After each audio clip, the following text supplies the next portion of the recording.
It began with the place card.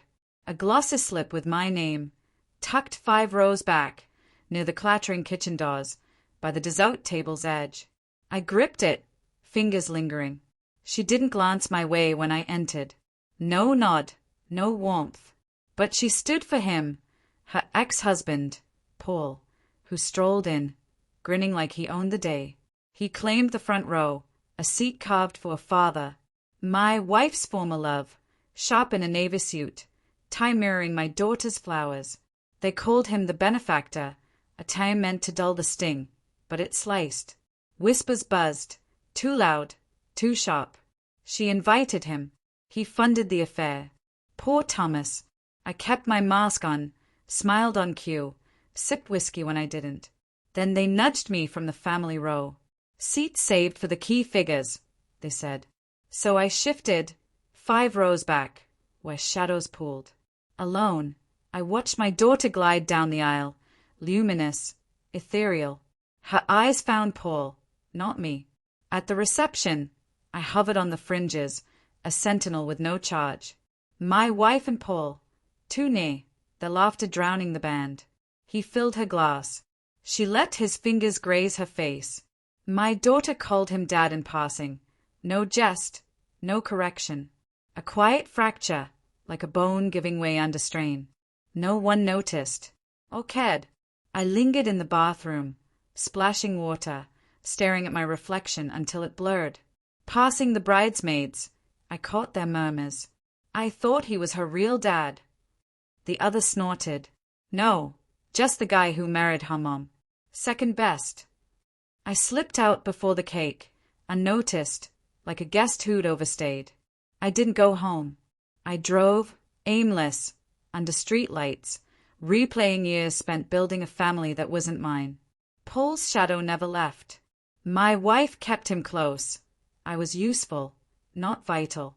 I didn't confront. I gathered. That Tuesday, I ordered a DNA kit. Strands from her brush, a swab, a tissue.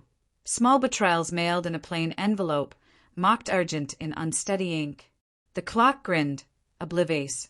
10 days later, I pawed over photos, tracing jawlines, smiles.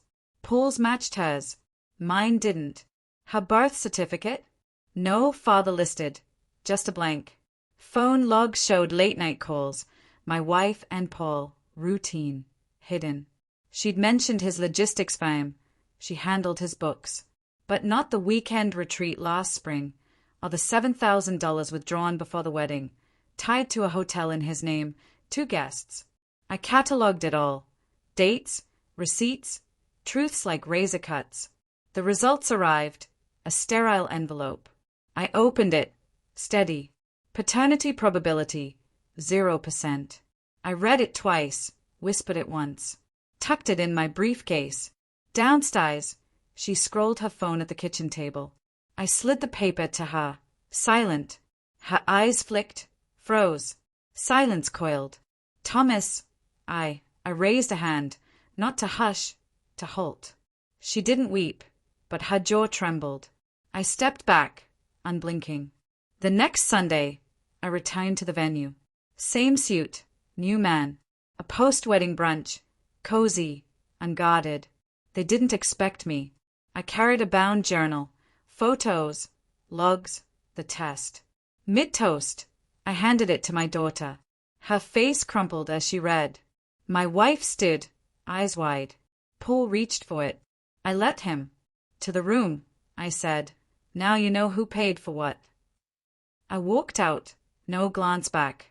Ignored their calls. Changed the locks when she came, sobbing, days later. Betrayal isn't always a blade. Sometimes it's a dim hallway you sit, waiting, until you see no one's coming. That's when you learn the gap between husband and stand-in. I was the latter. Never again. Love doesn't break. It just chooses someone else.